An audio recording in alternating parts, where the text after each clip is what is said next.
Hello दोस्तों, क्या हाल है। तारीख आज 11 अप्रैल दिन मंगलवार, हिंदी तिथि पंचमी षष्ठी एक साथ है दोनों। और आइए बात करते हैं आज के मुख्य समाचार में देश भर की तमाम बड़ी खबरों पर नजर डालते हैं। देखिए, एक तो मौसम विभाग ने पूर्वानुमान जारी किया कि इस साल सामान्य से कम बारिश का अनुमान जताया गया। देश में अनाज की पैदावार भी घट सकती है और इससे देश में महंगाई बढ़ने का अंदेशा जताया जा रहा है। मतलब कि अभी गर्मी के मौसम के बाद इस साल 2023 की जो वर्षा ऋतु आएगी ना, उसमें स्काईमेट वेदर की रिपोर्ट में कम बारिश का अनुमान जताया गया है। जुलाई अगस्त में बताया जा रहा है कि सामान्य से 20% बारिश कम होगी और इससे किसान भाई लोगों को भी परेशानी हो सकती है। अच्छा, वह देखिए दोस्तों, एलोन मस्क ने ट्विटर पर देश के प्रधानमंत्री नरेंद्र मोदी को फॉलो किया। हालांकि वे अभी तक भी अमेरिकी राष्ट्रपति जो बाइडेन और डोनाल्ड ट्रंप को भी फॉलो नहीं करते हैं, लेकिन हमारे देश के प्रधानमंत्री नरेंद्र मोदी को जब एलोन मस्क ने फॉलो किया कल से ही, तो लोगों ने सोशल मीडिया पर इनसे कई सवाल भी पूछे कि क्या टेस्ला कंपनी भारत आ रही है। वैसे आपको बता दूं एक फैक्ट, अभी तक एलोन मस्क सिर्फ 195 लोगों को दुनिया में ट्विटर पर फॉलो करते हैं। अच्छा, वह देखिए बड़ी खबर, विस्ट्रॉन के आईफोन प्लांट के टेक ओवर के लिए तैयार है टाटा कंपनी। इस महीने के आखिरी तक अधिग्रहण पूरा हो जाएगा और इस प्लांट में आईफोन 15 बनाए जाएंगे। अच्छा, बड़ी खबर देखिए, लोकसभा चुनाव से पहले दिल्ली की आम आदमी पार्टी को राष्ट्रीय पार्टी का दर्जा मिल चुका है। सीपीआई और टीएमसी से यह दर्जा छीन लिया है। एनसीपी, टीएमसी और सीपीआई ये अभी नेशनल पार्टी नहीं है। इसकी वजह यह है कि इन पार्टियों के पास देश में 6% से भी कम वोट हैं। हालांकि आम आदमी पार्टी अब जैसे कांग्रेस बीजेपी है ना, उस तरह से राष्ट्रीय पार्टी बन चुकी है। बड़ी खबर देखिए, गृह मंत्री अमित शाह ने अरुणाचल प्रदेश का दौरा किया और वहां बोले कि अरुणाचल के लोग नमस्ते नहीं बल्कि जय हिंद बोलते हैं, यहाँ कोई कब्जा नहीं कर सकता। चीन को चेतावनी देते हुए यह संबोधन दिया उन्होंने। हालांकि गृह मंत्री के इस दौरे पर चीन ने आपत्ति जताई और देखिए बौखलाया ड्रैगन, कहा कि इससे भारत चीन सीमा विवाद बढ़ सकता है। अरुणाचल प्रदेश में वाइब्रेंट विलेज प्रोग्राम का शुभारंभ करने पहुंचे हैं गृह मंत्री 2 दिन के दौरे पर और यहां पर उन्होंने चाइना को सख्त चेतावनी देते हुए कहा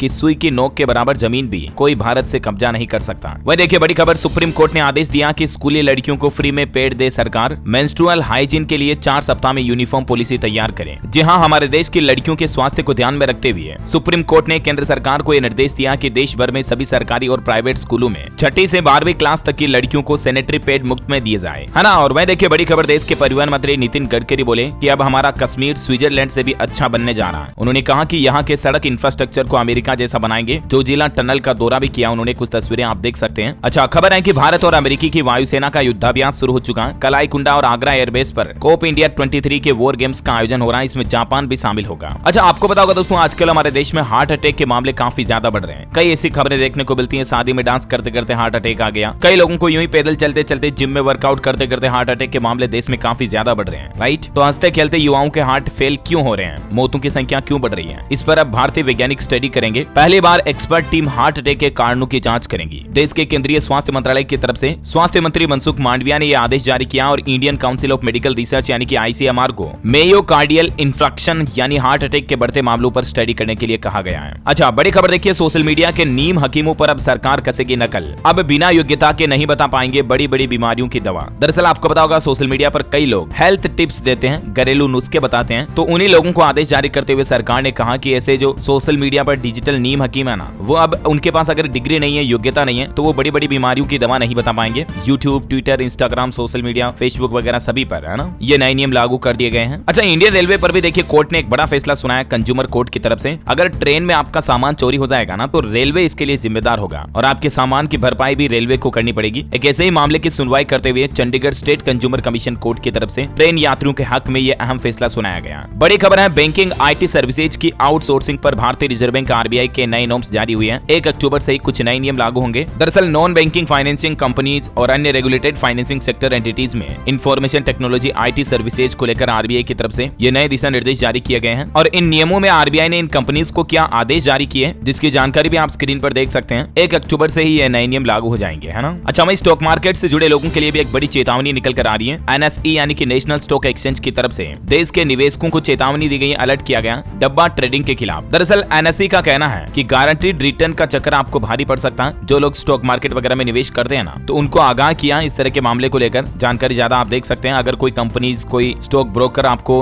गारंटीड रिटर्न का लोभ देकर के आपके ज्यादा पैसे लगवा रहा मार्केट में, तो जरा सावधान हो जाइए, आपके साथ धोखाधड़ी हो सकती है ना। अच्छा, वही देखिए बड़ी खबर, हमारा पड़ोसी देश पाकिस्तान दिवालिया होने के कगार पर आ चुका है। पाकिस्तान के लिए एक नई चेतावनी निकल कर आ रही कि 3 साल में पाकिस्तान को $77.5 अरब का विदेशी कर्ज चुकाना है। अच्छा, हमारे भारत देश के विदेश मंत्री डॉक्टर एस जयशंकर अगले 5 दिन युगांडा, मोजाम्बिक की यात्रा पर रहेंगे। इस दौरान वे जिंजा में नेशनल फोरेंसिक साइंस यूनिवर्सिटी के ट्रांजिट कैंपस का उद्घाटन भी करेंगे। 6 दिन तक विदेश यात्रा रहेगी उनकी। भारत के लिए उनके इस विदेश दौरे को बहुत ही महत्वपूर्ण माना जा रहा है। अच्छा, बड़ी खबर देखिए, समलैंगिक जोड़ों को मिले बच्चा गोद लेने का अधिकार। दिल्ली दिल्ली के अरविंद केजरीवाल सरकार की तरफ से सुप्रीम कोर्ट में ये याचिका दायर की गई है कि जो समलैंगिक विवाह करते हैं, चाहे लड़का लड़का चाहे लड़की लड़की, उनको भी मतलब बच्चा गोद लेने का, अडॉप्ट करने का राइट्स मिलना चाहिए। अब देखते हैं सर्वोच्च न्यायालय की तरफ से इस याचिका पर क्या फैसला सुनाया जाता है। जो भी अपडेट आएगा वो तो मैं आपको बता ही दूंगा। लेकिन अग्निवीर स्कीम पर जो सुप्रीम कोर्ट में याचिकाएं लगाई गई, उन पर सुप्रीम कोर्ट ने क्या फैसला सुनाया, देखिए जरा आप। सुप्रीम कोर्ट ने कहा कि क्षमा कीजिए, हम हाई कोर्ट के फैसले में हस्तक्षेप नहीं करेंगे। दरअसल केंद्र सरकार ने जो अग्निपथ योजना शुरू की ना, तो उसके खिलाफ सुप्रीम कोर्ट में इस योजना को सही ठहराने के दिल्ली उच्च न्यायालय के फैसले को चुनौती दी थी, तो दिल्ली हाईकोर्ट के फैसले को बरकरार रखा सुप्रीम कोर्ट ने, है ना। वही देखिए बड़ी खबर, हिंडनबर्ग रिपोर्ट के बाद अडानी के लिए खुशखबरी आई है। अडानी ने ऐसा फैसला लिया जिसकी देश भर में तारीफ हो रही है। दरअसल एक तो अडानी पावर प्लांट की तरफ से बांग्लादेश जो हमारा पड़ोसी देश है, वहां भी बिजली सप्लाई शुरू कर दी गई है। ये पावर प्लांट 16,000 करोड़ रुपए का है। और इसके अलावा देखिए अडानी ने फाइनेंशियल टाइम्स की रिपोर्ट को भी खारिज करते हुए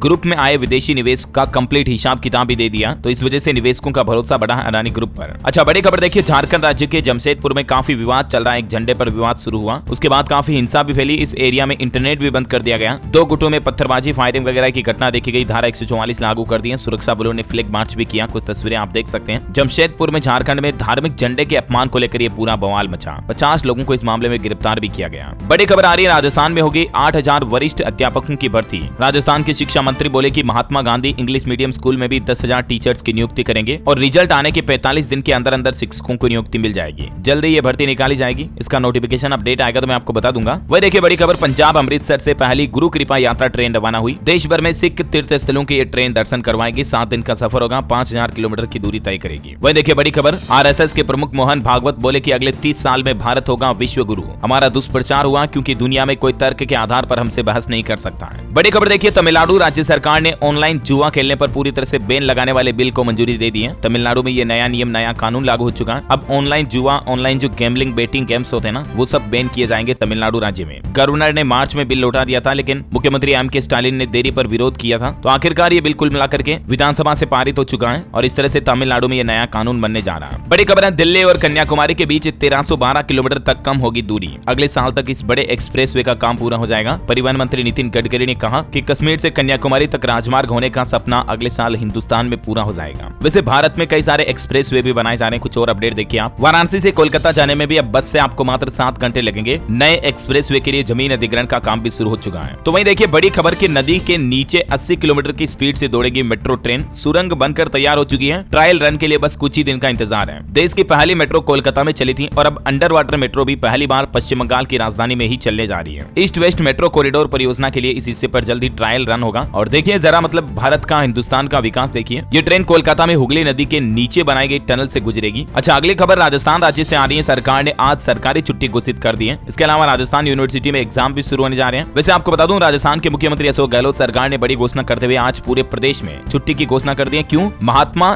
ज्योतिबा फुले जयंती के मौके पर यह सार्वजनिक अवकाश घोषित किया गया। और सिर्फ इस साल ही नहीं बल्कि अब हर साल राजस्थान में इस तरह से 30 पब्लिक हॉलिडे रहेंगे। 11 अप्रैल को सरकार ने ये छुट्टी भी घोषित कर दी है ना। वैसे राजस्थान को भी पहली वंदे भारत ट्रेन की सौगात मिल जाएगी। कल बुधवार को देश के प्रधानमंत्री नरेंद्र मोदी हरी झंडी दिखाएंगे इसको। इस वंदे भारत का शेड्यूल भी जल्द ही जारी कर दिया जाएगा। कहां से शुरू होगी, कहां स्टॉपेज रहेगा वगैरह वगैरह। तो पीएम मोदी कल 12 अप्रैल को इस ट्रेन को हरी झंडी दिखा देंगे, वंदे भारत ट्रेन को आना। बड़ी खबर देखिए, सरकार का बड़ा आदेश, अब महिलाएं घर पर रख पाएंगी सिर्फ इतना गोल्ड। जी हाँ, सरकारी नियमों के मुताबिक एक विवाहित महिला अधिकतम 500 ग्राम सोना रख सकती है ज्वेलरी वगैरह के रूप में, और एक अविवाहित महिला अधिकतम 250 ग्राम सोना रख सकती है। और परिवार के पुरुष सदस्यों के लिए ये सीमा 100 ग्राम है। सरकार ने नियमों में कहा कि इसके अलावा किसी भी हद तक आभूषणों को वैध रूप से रखना पूरी तरह से सुरक्षित है। इसका मतलब यह है कि सोने के भंडारण की कोई सीमा नहीं है जब तक कि इसे आय के स्पष्ट स्रोतों के माध्यम से खरीदा गया हो। मतलब कि इस लिमिट से ऊपर अगर आप सोने चांदी की ज्वेलरी रख रहे हो ना, तो आपको ये क्लियर बताना पड़ेगा कि ये इनकम कहां से आई और कहां से खरीदा गया। बाकी इतनी लिमिट तक मतलब सरकार आपसे सोर्स ऑफ इनकम नहीं पूछेगी, है ना। अच्छा, बड़ी खबर देखिए, बिहार में सरकारी कर्मचारियों और पेंशनर्स के लिए बड़ी खुशखबरी आ गई है। बिहार की नीतीश सरकार ने एक बार फिर से महंगाई भत्ते में 4% की बढ़ोतरी कर दी है। और ये जो बढ़ा हुआ भत्ता ये 1 जनवरी 2023 से ही गिना जाएगा। और जो डीए पहले 38% था वो अब बढ़कर 42% हो चुका है। 42% महंगाई भत्ता मिलेगा। तो ये 4% कर्मचारियों का महंगाई भत्ता तो बढ़ाया है। इसके अलावा एक और बड़ा फैसला लिया कि नई शिक्षक नियमावली से होगी 3 लाख भर्तियां। जी हाँ, बिहार सरकार ने शिक्षक नियोजन नियमावली पर मुहर लगा दी है और अब मिलेगा राज्य कर्मी का दर्जा। नीतीश कुमार कैबिनेट की बैठक हुई और उसमें कुछ ये बड़े फैसले लिए गए। बिहार शिक्षा नियमावली 2023 के मुताबिक आरक्षण के तहत हर विषय में 50% महिलाओं को आरक्षण भी मिलेगा और इस दौरान सभी शिक्षक अभ्यर्थियों को 3 मौके मिलेंगे। कैबिनेट की बैठक के कुछ और फैसले आप देख सकते हैं स्क्रीन पर। तो इस तरह से बिहार में आयोग अब नए सिरे से शिक्षकों की भर्ती करेगा। राज्य कैबिनेट से ये नए नियमों को मंजूरी मिल चुकी है। अच्छा, बैंक बैंकिंग न्यूज से बड़ी खबर देखिए, आईओबी बैंक ने एफडी की ब्याज दरों में बढ़ोतरी कर दी है। इंडियन ओवरसीज बैंक की तरफ से ये बढ़ी हुई ब्याज दरें कल 10 अप्रैल से ही लागू हो चुकी हैं। बैंक के द्वारा एफडी की ब्याज दरों में 40 बेसिस पॉइंट की बढ़ोतरी की गई है और इसके बाद निवेशकों को 444 दिनों की स्पेशल एफडी पर अधिकतम 8% तक का ब्याज भी मिल रहा है। और आईओबी की इस बढ़ोतरी के बाद अलग अलग दिनों की एफडी पर नई ब्याज दरें क्या होगी, इसकी डिटेल जानकारी थोड़ा सा आप स्क्रीन पर देख सकते हैं वीडियो को पॉज करके। अच्छा, बड़ी खबर देखिए, कस्टमर केयर से बोल रहा हूँ। ये आवाज अगर आप भी अपने मोबाइल फोन में किसी से कॉल पर सुनते हो ना, तो जरा सावधान हो जाइए, क्योंकि एक कॉल से आप अपने बैंक खाते के पैसे गंवा सकते हैं। दरअसल आजकल इस तरह के काफी साइबर फ्रॉड के नए मामले सामने आ रहे हैं, जिसमें साइबर अपराधी वेबसाइट बनाकर जानी पहचानी कंपनियों के नाम से फर्जी हेल्पलाइन नंबर डाल रहे हैं। आप उन पर कभी भी कॉल ना करें। एक तो गूगल से सर्च करके किसी कस्टमर केयर को, अगर आपको कस्टमर केयर नंबर पर कॉल करना ना किसी भी कंपनी के, बैंक वगैरह के, तो आप ऑफिशियल वेबसाइट से ही नंबर ले, है ना, वरना कस्टमर केयर एजेंट बनकर लोग बाग आपके साथ धोखा कर सकते हैं। आजकल काफी ऐसे मामले आ रहे हैं। वहीं देखिए बड़ी खबर, कैंसर के लिए आयुर्वेद दवा का टाटा अस्पताल मुंबई में होगा परीक्षण। आयुष मंत्रालय के इंस्टीट्यूट से एक समझौता हुआ है, डिटेल आप देख सकते हैं। अच्छा दोस्तों, अंडमान निकोबार में 24 घंटों में तीसरी बार भूकंप के झटके लगे, लोग बाग दहशत में आ गए। हालांकि गनीमत रही कि अभी तक जानमाल का नुकसान नहीं हुआ, है ना। और चलिए दोस्तों, आज के मौसम समाचार देख लेते हैं। देखिए, राजस्थान में पारा 40 डिग्री तक पहुंचा। अगले एक सप्ताह में 3 डिग्री सेल्सियस पारा और बढ़ेगा, यानी कि गर्मी शुरू हो चुकी है। हालांकि मध्य प्रदेश समेत देश के कई राज्यों में अभी भी बारिश का दौर और सिलसिला जारी है। देख सकते हैं आप, एमपी के भोपाल में तीसरे दिन भी बिगड़ा मौसम, बारिश के आसार है। आज भी बारिश और आंधी तूफान चलने की चेतावनी जारी की गई है। स्काईमेट वेदर की रिपोर्ट के मुताबिक अगले 24 घंटों के दौरान अरुणाचल प्रदेश और पूर्वी असम में हल्की मध्यम बारिश की संभावना। केरल में भी हल्की बारिश के साथ 12 जगहों पर मध्यम बारिश हो सकती है। बाकी पश्चिमी राजस्थान, जम्मू कश्मीर वगैरह में भी कुछ जगहों पर गर्जना की संभावना जताई गई है। चलिए कोरोना बुलेटिन देख लेते हैं। भारत में पिछले 24 घंटों के दौरान 5880 नए मामले आए, 14 लोगों की मौत हुई और 2 दिन के लिए सरकार कोरोना की मॉक ड्रिल भी आयोजित करने जा रही है देश भर के सभी अस्पतालों में। केंद्रीय स्वास्थ्य मंत्री मनसुख मांडविया ने हरियाणा के झज्जर एम्स का दौरा भी किया और भारत में कोरोना डराने लगा फिर से। एक्टिव केस की संख्या भी देखिए आप 35,000 के पार पहुंच चुकी है। देखिए अभी भारत में सक्रिय मामले 35,199 चल रहे हैं। और देखिए सरकार ने एक और बड़ा फैसला लिया, कोविन पोर्टल पर भी अब मिलेगा कोवोवैक्स, यानी कोवोवैक्स की जो बूस्टर डोज है वो कोविन पोर्टल से भी आप बुक करा पाएंगे। देश में बढ़ते कोरोना मामलों को देखते हुए देश के स्वास्थ्य मंत्रालय की तरफ से ये सरकार की ओर से बड़ा कदम उठाया गया। और देखिए अलर्ट मोड में आ गई सरकार। सरकार ने सभी देश के राज्य अस्पतालों को जांच बढ़ाने के निर्देश भी दिए हैं। और स्वास्थ्य मंत्री ने भी सलाह दी है कि भारत में आने वाले कुछ दिनों में कोरोना मामले बढ़ने की उम्मीद है, इसीलिए मास्क पहने और भीड़ वाली जगहों पर ना जाएं। मुंबई के सरकारी अस्पतालों में भी मास्क लगाना अनिवार्य कर दिया। बीएमसी ने नई गाइडलाइन जारी कर दी है। झारखंड सरकार ने भी 21,680 कोरोना के बेड तैयार कर लिए हैं अस्पतालों में। झारखंड के स्वास्थ्य मंत्री बन्ना गुप्ता बोले कि लोगों को डरने की जरूरत नहीं है। राजधानी दिल्ली में कोरोना के मामलों में बड़ा उछाल आया। 24 घंटों में 4 लोगों की तो मौत हो गई और 700 नए मरीज सामने आए। अच्छा, तो वहीं हरियाणा में 24 घंटों में 428 नए मामले आए। राजस्थान में भी कोरोना से 3 लोगों की मौत हुई। 24 घंटों में 197 नए मामले आए। उत्तर प्रदेश में कोरोना के कुल एक्टिव केस 1282 पहुंच चुके हैं और 24 घंटों में 176 नए मामले आए। छत्तीसगढ़ में 52 नए मरीज सामने आए। और देखिए छत्तीसगढ़ में तो एक साथ 14 स्टूडेंट्स भी कोरोना पॉजिटिव आ गए। ये सभी मोहल्ला, मानपुर, अंबागढ़, चौकी जिले के 2 अलग अलग छात्रावास में रहते हैं। वहीं देखिए पंजाब में भी 72 नए कोरोना के केस मिले। एक्टिव केस की संख्या 636 पहुंची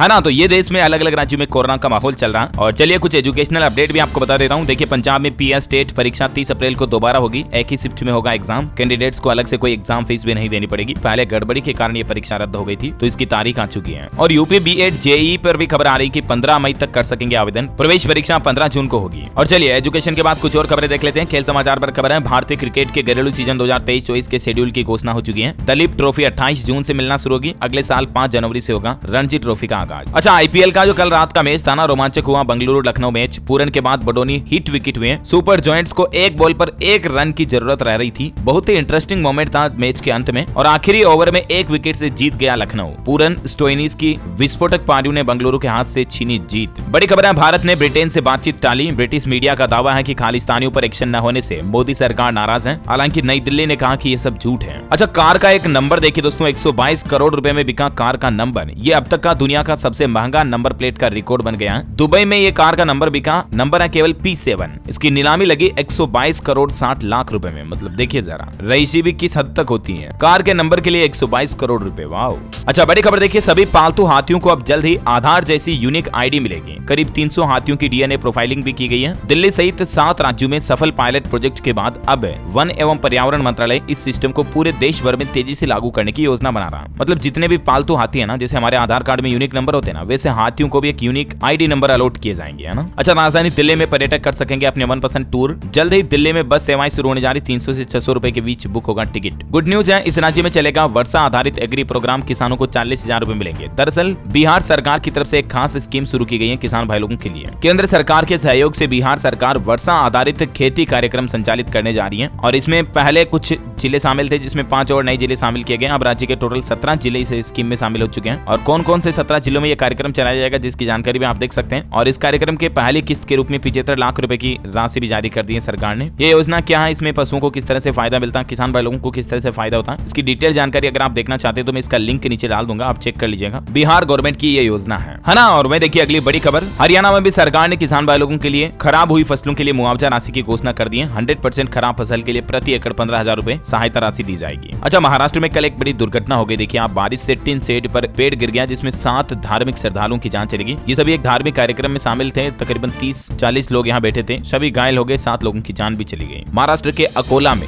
रविवार शाम को यह बड़ी घटना हुई। अच्छा, उत्तर प्रदेश में निकाय चुनाव पर सरकार ने एक नया फैसला लिया। अब पार्षद केवल 3 लाख रुपए तक खर्च कर पाएंगे चुनाव खर्चे के रूप में। और भी अलग अलग पदों के लिए अलग अलग राशि तय की गई है, देख सकते हैं आप। अच्छा, इसके अलावा यूपी निकाय चुनाव में अधिकारियों के तबादले भी नहीं होंगे, रोक लगा दी गई है, क्योंकि अधिसूचना जारी होते ही उत्तर प्रदेश में आचार संहिता भी लागू हो गई है। वही देखिए यूपी गाजियाबाद में 20 अप्रैल के बाद जमा होगा संपत्ति कर, 10% की होगी बढ़ोतरी। निकाय चुनाव से पहले करदाताओं की जेब पर भी बोझ बढ़ने वाला है, क्योंकि इस बार 6 लाख करदाताओं के संपत्ति कर के बिल में 10% बढ़ोतरी कर दी गई है। गाजियाबाद से यह फैसला शुरू हुआ, जो पूरे यूपी में लागू होगा। बड़ी खबर है, 12 अप्रैल को सुजालपुर आएंगे मध्य प्रदेश के मुख्यमंत्री शिवराज सिंह चौहान। लाडली बहना सम्मेलन में शामिल होंगे। सीएम की सभा में पहली बार 4 सपेरों की ड्यूटी भी लगेगी, क्योंकि यहाँ पर एरिया ही ऐसा है, खेतों वगैरह का तो सांप नहीं आ जाए इसलिए। वैसे मध्य प्रदेश के मुख्यमंत्री शिवराज सिंह चौहान ने एक और बड़ा ऐलान किया हाल ही में, आंगनबाड़ी कार्यकर्ता आशा उषा को भी मिलेगी लाडली बहना योजना की पात्रता। वही देखिए हिमाचल प्रदेश के मुख्यमंत्री सुखविंदर सुक्खू का लाहौल स्पीति टूर फाइनल हुआ। 14-15 अप्रैल को ये लाहौर आएंगे। इनके प्रोग्राम का शेड्यूल जारी हो चुका है। हिमाचल दिवस समारोह की अध्यक्षता भी करेंगे सीएम। 2 दिन के लिए ये लाहौल स्पीति का दौरा करेंगे। अच्छा, महाराष्ट्र सरकार ने भी किसानों के लिए 177 करोड़ रुपए आर्थिक मदद देने की घोषणा की है। जो बेमौसम फसल बर्बाद हुई ना, उसके लिए महाराष्ट्र सरकार ने भी जल्द ही मुआवजा देने का अनाउंसमेंट कर दिया। इतनी रकम जारी की गई है। और साथ ही कर्नाटक भाजपा आज मंगलवार को जारी करेगी कैंडिडेट्स की लिस्ट। मुख्यमंत्री बम्बई बोले प्रत्याशियों के चयन में कोई कंफ्यूजन नहीं हुआ। और हाँ दोस्तों, आप मुझे कमेंट करके बताइए कि एक जनरल साइंस का क्वेश्चन है, हमारे धरती के वायुमंडल में वातावरण में कार्बन डाइऑक्साइड की मात्रा कितनी है? 4 ऑप्शन देता हूँ आपको, 2%, 3%, 0.3% या 0.03%। Which is right option? ABCD let me know in the comment box. सही जवाब देने वाले लोगों को रैंडमली सेलेक्ट किया जाएगा हमारी DLS न्यूज टीम की तरफ से, और आप जीत सकते हैं एक शानदार सरप्राइज गिफ्ट, जो कि गिव अवे के रूप में आप तक पहुंचा दिया जाएगा। इसी के साथ ही अगर आपको वीडियो अच्छा लगा तो इसे लाइक करना, शेयर भी करना अपने दोस्तों के साथ फेसबुक और व्हाट्सएप पर। DLS न्यूज चैनल को सब्सक्राइब करके बेल आइकन जरूर दबा देना, ताकि आप ऐसी ही काम की महत्वपूर्ण खबरें रोजाना देख पाएंगे।